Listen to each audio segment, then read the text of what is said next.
Hey, Mr. Kaler, David Lee Norton here, go by Lee, doing my project. Hope I get a good grade, but today I'm doing Greek philosophers, so let's get right into it.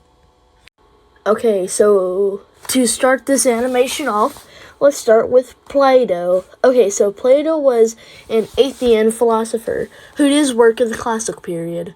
His teacher was Socrates. He was actually the founder of Platonist school of thought. He was a writer who dealt with justice, beauty, and equality. Some of his quotes were, "Love is a serious mental disease. Be kind, for everyone you meet is fighting a hard battle. Wise men talk because they have something to say. Fools because they have to say something." Okay, moving on to the next philosopher. Diogenes, also called Diogenes the Cynic, was a Greek philosopher who was the founder of Cynic philosophy.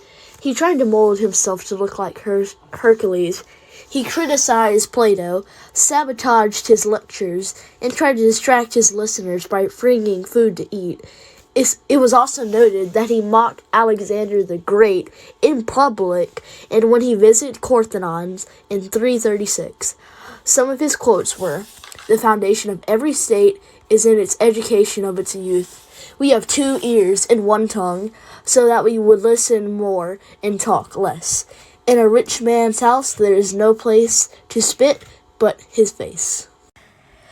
Okay, the last Greek philosopher was Aristotle. He was a Greek philosopher that was called the father of the Western philosophy.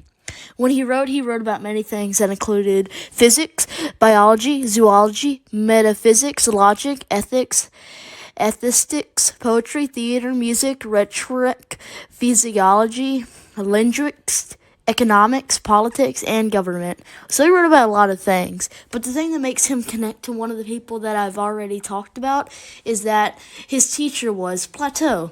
Yes, the very same person that I talked about was his teacher. Some of his quotes were, "We are what we repeatedly do. Excellent, then, is not an act, but a habit. The whole is more than the sum of its parts. The end of labor is to gain leisure." That is my social studies project. I hope I get an A. This is made by Lee Norton, A4, if you're wondering. And bye!